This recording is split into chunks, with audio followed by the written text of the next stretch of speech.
প্রায় 40-50 মিনিট আপনাদের এই লঞ্চে করে যেতে হবে। সব তীর্থ বারবার, গঙ্গাসাগর একবার। তাই এই কথা আমরা ছোটবেলায় শুনেছিলাম, কিন্তু আজ আর সেদিন নেই। আজ গঙ্গাসাগর প্রতি বছরই মানুষ নিয়ম করে আসছে। তো আমরা এখানে বর্ধমান জেলা থেকে বাসে করে এসেছি। অনেকগুলো গেস্ট হাউস রয়েছে, অনেক একটা গেস্ট হাউস আছে। এই গেস্ট হাউসের ভাড়া মাত্র 1200 টাকা। আমাদের বাসটা পুরো যত প্যাসেঞ্জার ছিল সব এখানে আছে। থাকার ব্যবস্থা খুব ভালো, এখানে অনেকগুলো ঘাট রয়েছে। এটা 1 নম্বর ঘাট। এখানে বৈকালের জোয়ার দেখতে আপনার দারুণ ভালো লাগবে। এখান থেকে মানুষ পারাপার হয় না।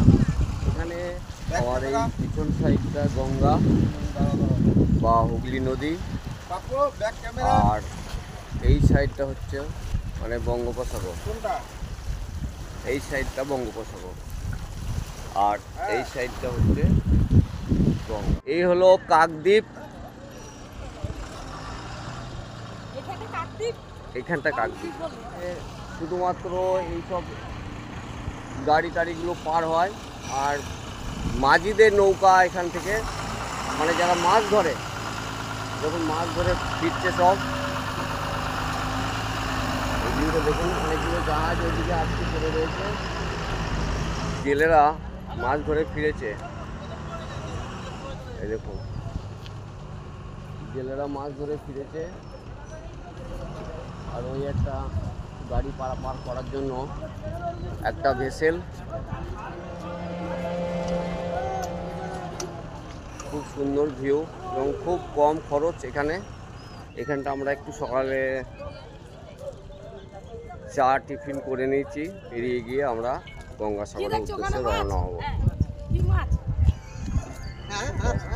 জেলেরা মাছ ধরে ফিরেছে। এখানটা শুধুমাত্র মাল পরিবহনের জন্য এই ঘাটটা পাবলিকের জন্য, পারাপারের জন্য নয়। এই হলো 4 নম্বর গেট। এখান থেকে আমরা গঙ্গাসাগরের উদ্দেশ্যে রওনা দেবো।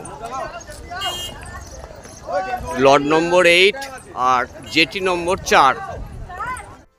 শিয়ালদা থেকে আপনি ট্রেন ধরে নামখানায় নেমে এই কাকদ্বীপের জেটি ঘাটে আপনারা আসতে পারেন। আমরা মাথাপিছু 10 টাকা টিকিট কেটে লঞ্চ ধরতে যাচ্ছি। যে লঞ্চ দাঁড়িয়ে আছে, আমরা চেপে পড়বো।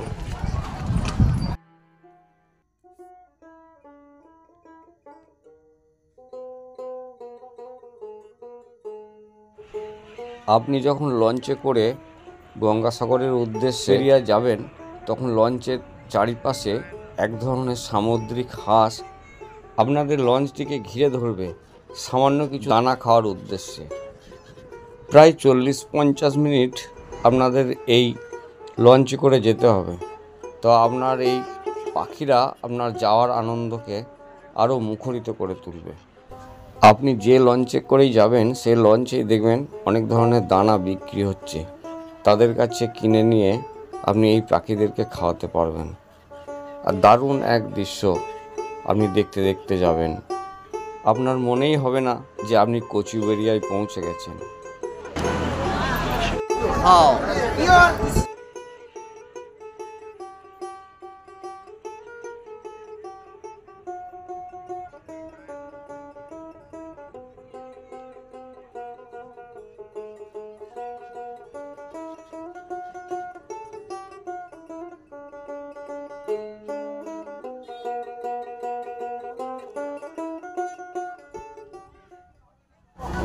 চলে এসছে, এবার আমরা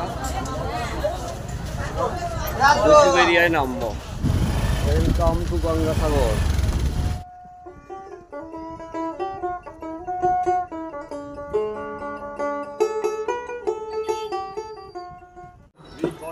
কচুবেড়িয়া জেটিঘাট থেকে এবার আমরা বাস ধরে গঙ্গাসাগর কপিলমুনি আশ্রমের উদ্দেশ্যে যাব। এখানে সব ধরনের গাড়ির ব্যবস্থা আছে, তবে আমরা যাব বাসে। ভাগবত পুরাণ অনুসারে কপিল মুনি ছিলেন কদর্প মুনির পুত্র এবং মাতা ছিলেন দেবাহুতি। বাস থেকে নেমে আর টোটো করিনি, হেঁটে হেঁটেই মন্দির প্রাঙ্গণে ঢুকে গেলাম। আমরা এখন অফ সিজনে এসেছি, সিজনে এলে এখানে লক্ষ লক্ষ মানুষের ভিড় হয়। মন্দির প্রাঙ্গণের পরেই বিশাল মেলাতলা, তারপরেই এই বঙ্গোপসাগর। এই সমুদ্রের ধারে কোনো ঘাট নেই, তাই একটা নতুন করে ঘাট তৈরি হচ্ছে। এই যে দেখছেন, এটা মেলাতলা। এই মেলাতলার চারপাশে একটা রাস্তা চলে গেছে সমুদ্রের ধারে ধারে, আর এর বাঁ দিকটাই হচ্ছে মোহনা। এই সমুদ্রের জলে বহু মানুষ চান করছেন, এখানে পুজো দিচ্ছেন।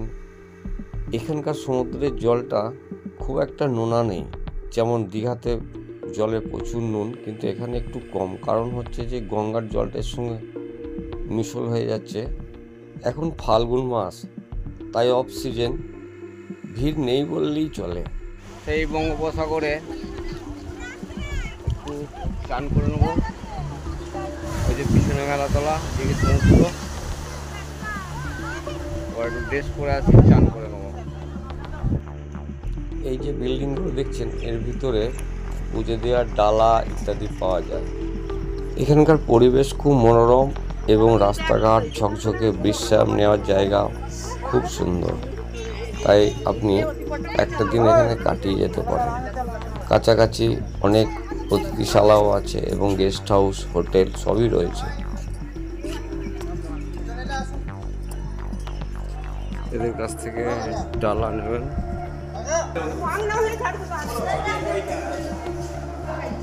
এইগুলো সব গিফট আইটেম বা পুজোর সামগ্রী কেনার জন্য বিশাল মার্কেট করে দিয়েছে। এখানে পরিবেশ খুব সুন্দর।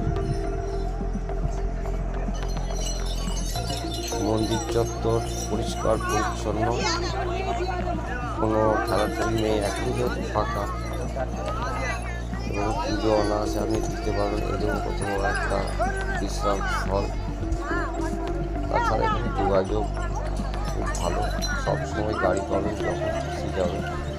শুধু ভেসেলের একটু টাইম টেবিলটা জেনে নিতে হবে যে কখন আপনার লাস্ট ভেসেল ছাড়ছে। সুন্দর ঝকঝকে মন্দির, রাস্তাঘাট খুব পরিষ্কার পরিচ্ছন্ন। এসব দেখতে দেখতে আপনার সারা দিনটা যে কখন কেটে যাবে আপনি বুঝতেই পারবেন। হ্যাঁ, এখানে খাওয়া দাওয়ারও ভালো ব্যবস্থা আছে। হোটেলগুলো ভালো, পরিবেশ, নিরামিষ আপনি পেয়ে যাবেন। পুজো দেওয়ারও কোনো ঝামেলা নেই, খুব সিম্পল নিয়ম। যারা দান করবেন ওদের দান পেটিতে দিলেই হবে। এই হলো মন্দিরের ভিতরের দৃশ্য, কপিলমণি আশ্রম।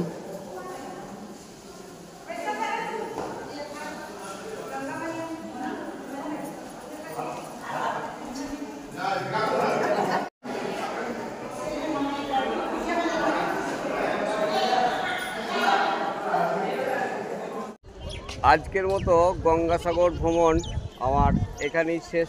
টান টান করে পুজো দিয়ে দিলাম। পুজো দিয়ে এবার বাড়ি ফেরার পালা। বাড়ি ফেরার সময় এই পাখিগুলোকে দেখে একটু মন খারাপ। এই কটা লোকই বা এদেরকে দানা দিচ্ছে। সরকার যদি প্রতিটা ভেসেলে কিছু দানা রাখতো, তাহলে পাখিরা অন্তত একবেলা হলেও কিছু খাবার পেত।